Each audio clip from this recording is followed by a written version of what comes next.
का प्रथम वचन है और इस श्लोक का अगर केवल प्रथम शब्द समझ ली जाए तो विवाह किसे कहते हैं स्पष्ट हो जाएगा। ये कन्या प्रारंभ कर रही है तीर्थ से। विवाह में तीर्थ की क्या उपयोगिता है?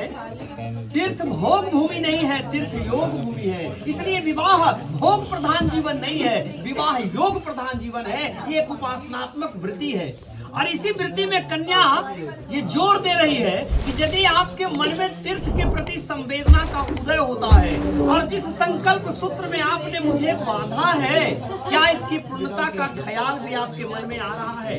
ये केवल सूते का धागा या कच्चे धागा मत समझ ले, ये एक व्रत है, एक संकल्प है। और किसी भी यज्ञ में और दान में यदि आपकी स्वाभाविक रुचि है तभी कन्या आपके वाम भाग में जाने को उद्यत है, अन्यथा नहीं। दूसरा, हव्यः प्रदानैरमरान् प्रत्यंश्च कव्यः प्रदानैर्यदि पूजयेथा वामांगमाया मितदा त्वदीयं जगाद कन्या वचनम द्वितीयम। कन्या का दूसरा शर्त है, आज के पश्चिमी सभ्यता के कारण हम लोग होटल आदि का व्यवस्था से विवाह को स्वीकार कर रहे हैं, लेकिन कन्या जो शर्त डाल रही है ये शर्त स्पष्ट कर देगा कि विवाह के लिए स्थान कौन सा है। कन्या शर्त रखती है कि जो देव कर्म है वो होम से पूर्ण होता है और पितरों का कर्म है, घर में चूंकि पितृगृह रहता है तो पितरों का जो कर्म है अर्थात आपके मन में देवताओं के प्रति भी और पितरों के प्रति भी समभाव होना चाहिए। लोग ये समझ लेते हैं कि विवाह हुआ और कन्या स्वार्थ की बात करेगी। मैं आपको बता दूं, यहाँ पर बार बार कहा जा रहा था कि कश्यप कुमार विष्णु स्वरूप आया, वागेश कुमार आया आदि बोला जा रहा था हमारे पंडितों के द्वारा। विष्णु बनाती है कन्या यहाँ पर कि यदि आपके मन में उन जो गुजरे हुए लोग हैं उनके प्रति श्रद्धा और विश्वास रखेंगे तभी कन्या आपके वाम भाग में जाएगी। कुटुंब रक्षा भरणे यदि त्वं ऊर्जा पशूनां परिपालनं च आमांगमायामि तदा त्वदीयं जगाद कन्या वचनम तृतीयम। कन्या का तीसरा शर्त है, विवाह केवल दो बैठ जाते, एक पंडित को बुला लेते और विवाह हो जाता, लेकिन इतने लोग जुटे हैं, इसका भी औचित्य है इस तीसरे शपथ में। आप परिवार किसे कहते हैं? कुटुंब रक्षा भरणे यदि त्वं, ये स्वजन परिजन आत्मीय जनों के साथ आकर के 33 कोटि देवता के सन्निधि में गुरु और ब्राह्मण के आशीर्वाद से, शवों के आशीर्वाद से। इसमें एक विशेष बात आ गया है कि पशुपालन में यदि आपकी रुचि है, पशुपालन में हमारे पूर्ण ब्रह्म परमात्मा भगवान श्री कृष्ण सुबह से लेकर शाम तक गौ का ही तो पालन करते थे, तो गौ भक्त यदि आप हैं तो कन्यादान स्वीकार करने का अधिकार है। यदि आप गौ विरोधी हैं तो कन्यादान स्वीकार करने का अधिकार किसी भी परिस्थिति में नहीं है। ये कन्या स्पष्ट कर रही है। चौथा, आयः व्ययौ धान्य धनादिकानां पृष्ट्वा निदेशं च गृहे विदध्या वामांगमायामि तदा त्वदीयं जगाद कन्या वचनम चतुर्थम। कन्या अपने चौथे शर्त में, हर शर्त में थोड़ा बांध को बढ़ा रही है। अब ये पूछना चाह रही है कि आपका आमदनी कितना है। थोड़ा अटपटा लगता है कि भाई अभी अभी सिंदूर दान हुआ है और ये आय के बारे में बात कर रही है, अर्थात आय के मतलब ये पे स्लिपे हो गया मोटा मोटी। तो ये पूछ रही है कि आय आपका कैसा आय है। मैं आपको बता दूं, आज के कलियुगी वातावरण में अगर कहीं से आय में दूषित भी दोष कुछ लग जा रहा है तो क्षम्य है आप, लेकिन व्यय यदि गलत जगह पर होगा तो क्षम्य नहीं। इसलिए हमारे यहाँ पहले जो डाकू होते थे वो अमीरों को लूट तो लेते थे लेकिन गरीबों में बांट दिया करते थे, इसलिए उनका भी ये धर्म बन जाता था। तो कहीं से अगर आय में दोष भी रह रहा हो, हालांकि आप तो जो पद पर काम करते हैं वो बड़ा शुद्ध पद है। आयः व्ययौ, आय में और व्यय में, धन धान का आगमन में और गमन में, दोनों ही परिस्थिति में घर में रहकर करते हो या घर से बाहर जाके करते हो। हालांकि ऐसे मैं कह रहा हूँ, थोड़ा कड़ा भी लग रहा होगा, वैसे ये कह रहे हैं, केवल मैं बोल रहा हूँ। घर से बाहर जाकर करते हो तो दोनों ही परिस्थिति में इनकी औचित्य की औचित्यता को आपको स्वीकार करना होगा। यदि ये शर्त आप स्वीकार कर रहे हैं तो कन्या आपके वाम भाग में जाने को उद्यत है। पांचवा, देवालया राम तड़ाग कूप वापिर्विदध्या यदि पूजये था वामांग मायामि तदा त्वदीयम् जगाद कन्या वचनम च पंचमम। कन्या अपने पांचवें शर्त में जो बात रख रही है, आपका अपना कितना मकान या दुकान है इसका कहीं चर्चा नहीं, लेकिन भगवान का घर जिसे मंदिर कहते हैं, मंदिर के प्रति आपके मन में श्रद्धा है कि नहीं ये जानना चाह रही है।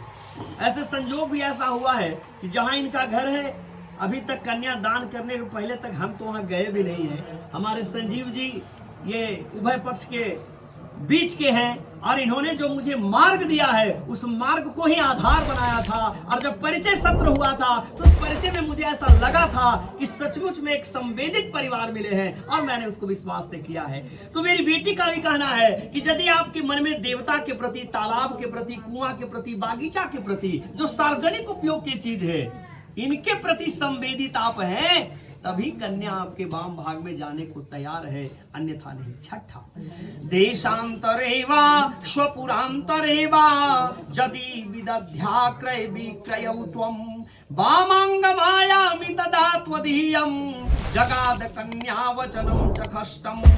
राष्ट्रीय स्तर पर कोई कदम आपके द्वारा उठ रहा हो या अंतरराष्ट्रीय स्तर पर कदम उठ रहा हो, आप ऐसा कह सकते हैं कि भाई विवाह तो मैंने भारत की भूमि में किया था, लेकिन हम रहते हैं विदेश की भूमि में।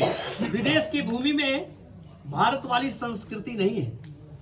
तो अगर आप ये कह के भी निकलना चाह रहे हैं तो यहाँ पर ये हमारे भूदेवगण आपको बांध रहे हैं कि स्वपुरांतरेवा, इस धरा धाम में कहीं भी जाकर के क्रय करते हैं या विक्रय करते हैं, दोनों ही स्थिति में आपको राय सम्मत मिलाना होगा। यदि ये शर्त आप स्वीकार कर रहे हैं तो कन्या आपके वाम भाग में जाने को उद्यत है, अन्यथा नहीं। सातवां और आखिरी प्रतिज्ञा, न सेवनिया परदार किया त्वया भवोद्भामिनी कामिनी च वामांग मायामि तदा त्वदीयं जगाद कन्या वचनम च सप्तमम। ये 7 प्रतिज्ञा का अगर विश्लेषण किया जाए तो इसके लिए घंटा से ऊपर जा सकता है, लेकिन इसको बहुत कम समय में 7वां और आखिरी प्रतिज्ञा में कन्या जो बात बोल रही है वो अकेले में बोलना कठिन है, लेकिन इतने लोग के बीच में बोल रही है, इसका कुछ तो जरूर औचित्य है। जितने लोग यहाँ पर बैठे हैं, आपने बहुत बार प्रतिज्ञा सुना होगा। मैं आपसे ये पूछना चाह रहा हूँ, आज तक आपने जो जाना है कि कन्यादान होता है, मैं स्पष्ट कह रहा हूँ कि कन्यादान नहीं होता है।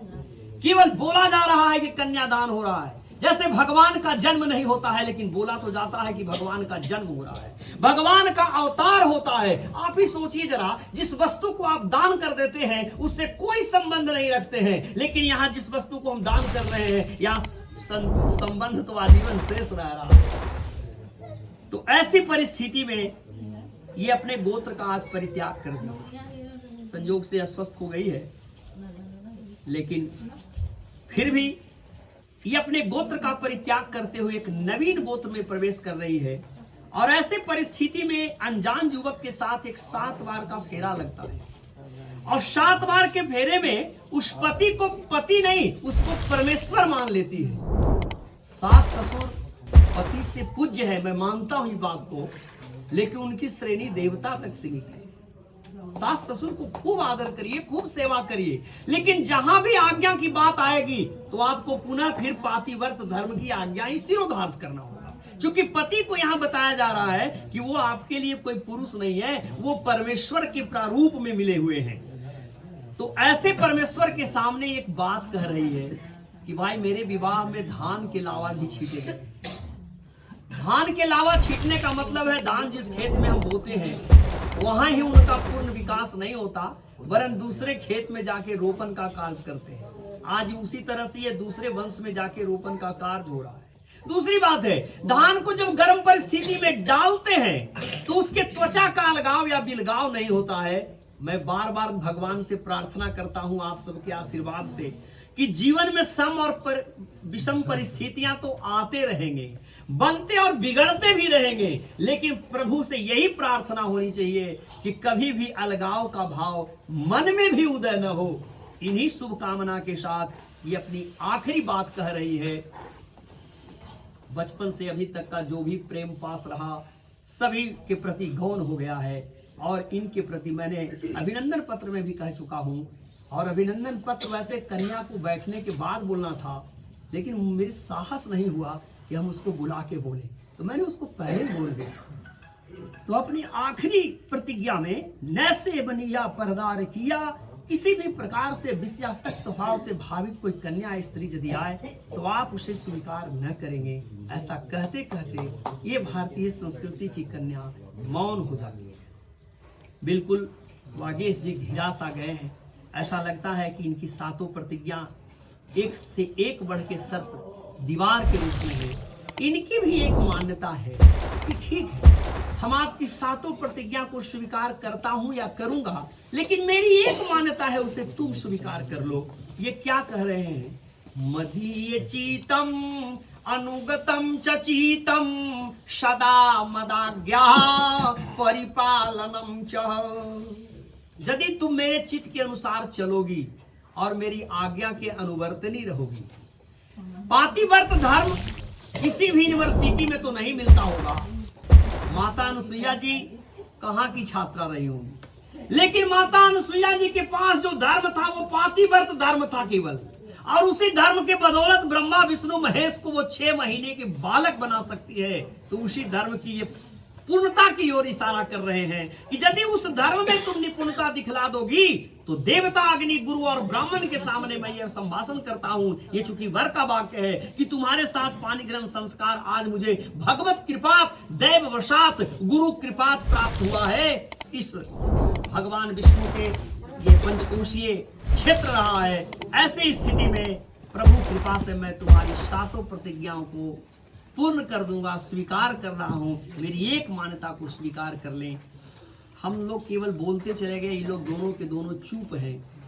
तो आपको मैं बता दूं कि स्वीकार हुआ कि नहीं। जब भी किसी व्यक्ति के सामने कोई गंभीर बात रख दी जाए और सुनने वाला व्यक्ति केवल मौन हो जाए तो मौनम स्वीकार लक्षणम बाबा बैठे हैं, वो बात स्वीकार मानी जाती है। ये लोग दोनों स्वीकार कर लिए हैं। अब हम लोग मौन नहीं रहे, हम लोग जय घोष कर दें। चूंकि लक्ष्मी नारायण यज्ञ स्वरूप में हम लोग भी उपस्थित हो गए हैं। हम भी आज अपने को सौभाग्यशाली मान रहे हैं कि 1 वर्ष के भीतर, ये 2 मार्च में एक बेटी का मैंने दान किया और दूसरी बेटी भी फरवरी में ही। प्रभु ने मुझे 2 बेटी की दान 1 वर्ष के भीतर करने का सौभाग्य दिया है। मैं भगवान को भी ऐसे दिव्य कार्य के लिए अपनी ओर से, अपने पूरे परिवार की ओर से कोट सा नमन निवेदित करते हुए वागेश जी और प्रियंका जो लक्ष्मी नारायण के प्रतिरूप में यहाँ उपस्थित हैं, इनके प्रति जय घोष की कामना चाहता हूँ। आप सब लोग मिलजुल कर जय घोष कर दें। प्रेम से बोली लक्ष्मी नारायण भगवान की जय। इसी के साथ परिवर्तन ये उधर